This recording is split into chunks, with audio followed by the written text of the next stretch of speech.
Nararamdaman nyo na ba ang init? Ito po ay patok na negosyo ngayong summer. Tara, umpisa na natin.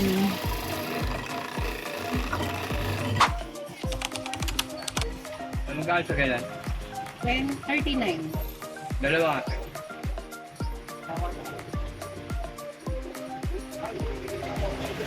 Nagbalat na po tayo ng saba na saging na hinog at ito po ay 40 pieces. Hihiwain lang natin ito. Kung gusto nyo po ng ganitong mga video, please like and follow our FB page. Maraming salamat!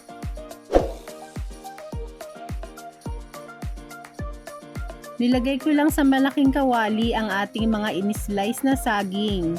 Maglalagay po tayo ng 500 grams ng sugar. Depende po sa inyo, pwede nyo bawasan, pwede nyo pong dagdagan. Pero ito po, talagang matamis siya para masarap. 1/2 tablespoon ng rock salt, pang balance ng tamis. 1 tablespoon ng vanilla. Maglalagay din po tayo ng tubig. Level lang po ng saging. At hahaluin natin. Isasalang natin ito sa medium heat.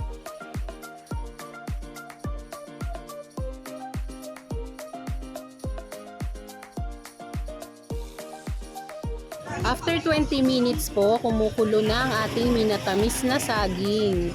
Hahaluin lang natin ito.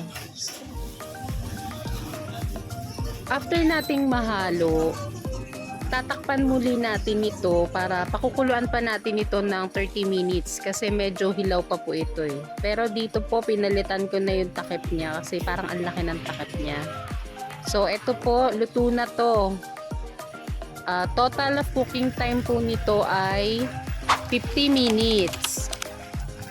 Isi-set aside muna natin ang ating minatamis na saging.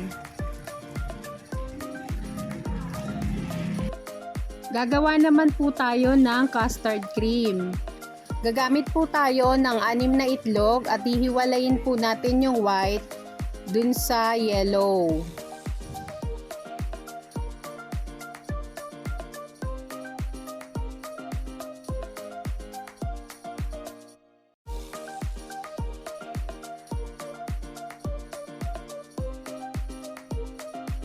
Na-separate na po natin ang lahat ng yellow egg. Maglalagay po tayo ng evaporated milk, 2 can.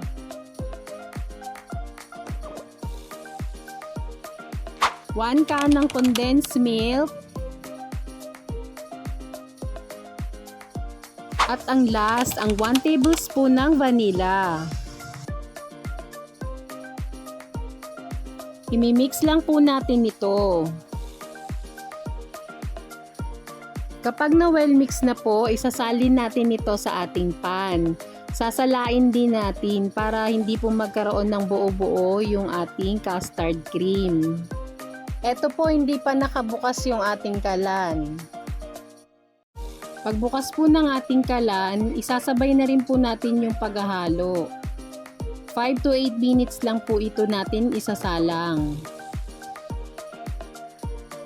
Kung gusto nyo po ng ganitong mga video, please like and subscribe to our YouTube channel. Thank you and God bless!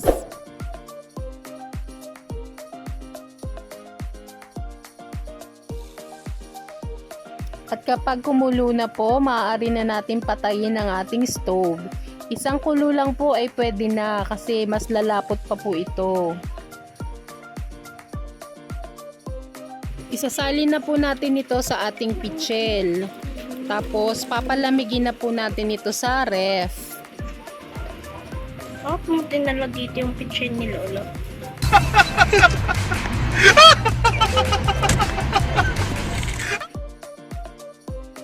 Ita-transfer naman natin ang ating minatamis na saging sa ating tray.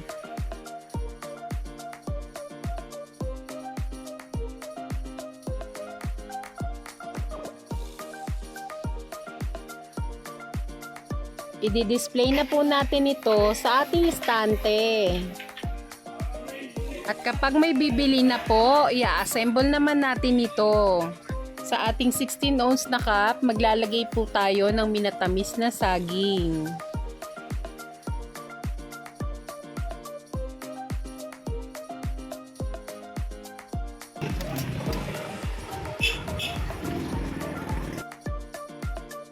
Ito po yung ginagamit kong yelo, yung ginawa lang namin. Meron po akong video ng aming Conduro inverter. Paki-check na lang po sa description box. Meron din po tayong video ng ating ice crusher.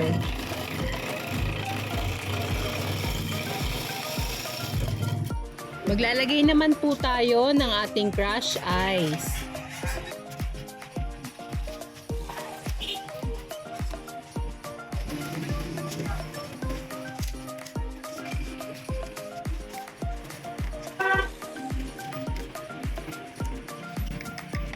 Maglalagay din po tayo ng toppings na minatamis na saging.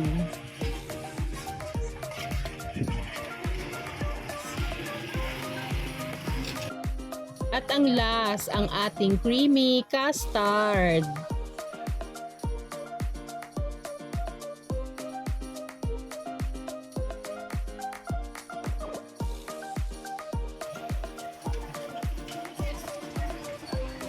Magkano sa kailan? 39. Dalawa ate.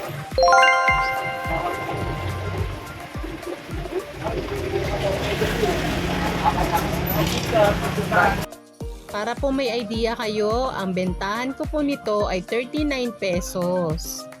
Sana po ay may natutunan kayo sa video ito. Please like and subscribe to our YouTube channel. Thank you and God bless. Yeah, thank you po.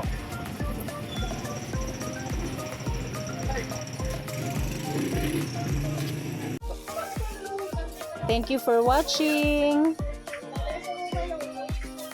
Magkano po dito? Kano sa mais, be? 90.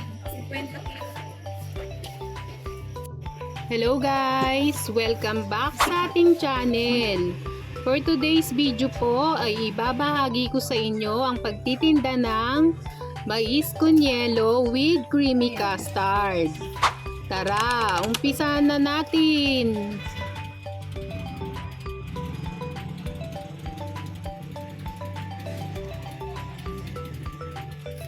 Ang nabili po nating mais ay 2 kilos.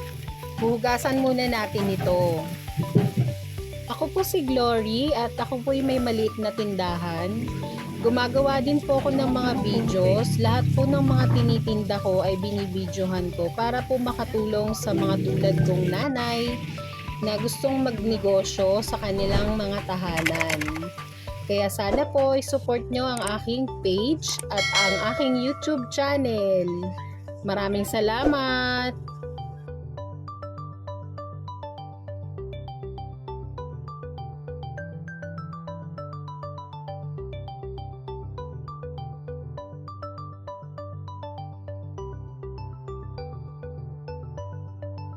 Ito na po ang mais at titimplahan na po natin ito. Maglalagay po tayo ng 1½ cup ng sugar. Pwede nyo pong bawasan kung ayaw nyo po ng matamis.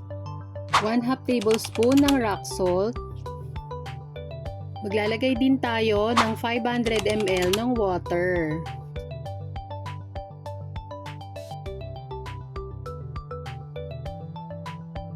At ang last, 1 tablespoon ng vanilla.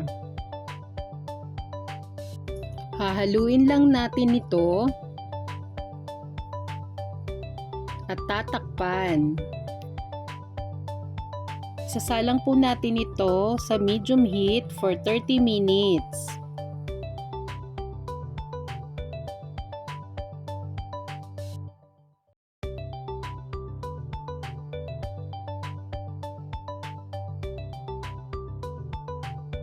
Ito po ay luto na.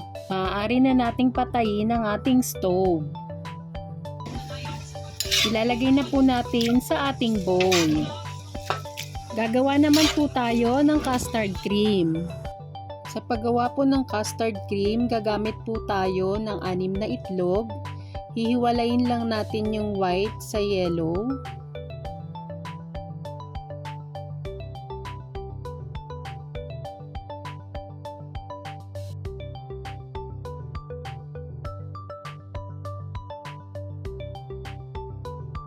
Ito na po ang ating 6 egg yolk.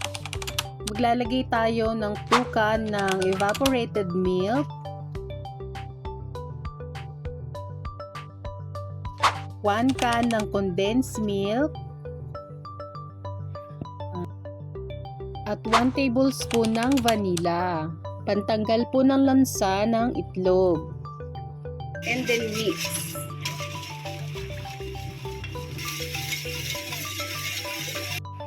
Isasala po natin ito para maiwasan natin yung buo-buo.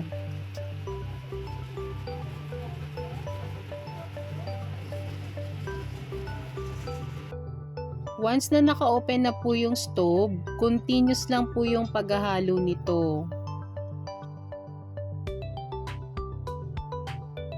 Isang kulo lang po ay maaari na natin patayin ng stove kasi mamaya po kapag lumamig na itong ating custard cream ay mas malapot pa ito. At kapag lumamig na po ang ating custard cream, ilalagay na po natin ito sa pichel at palalamagin pa sa ref.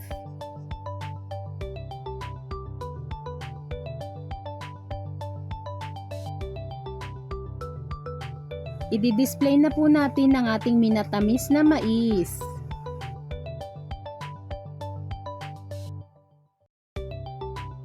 At kapag may bibili na po, saka lang tayo mag-assemble ng ating mais con yelo. Magka-crush na po tayo ng ice. Sa ating 16 ounce cup, maglalagay po tayo ng 1/3 cup ng minatamis na mais. After po nyan, maglalagay na po tayo ng crushed ice. Kung may nakuha po kayong idea sa video ito, please like and follow our FB page. Maraming salamat!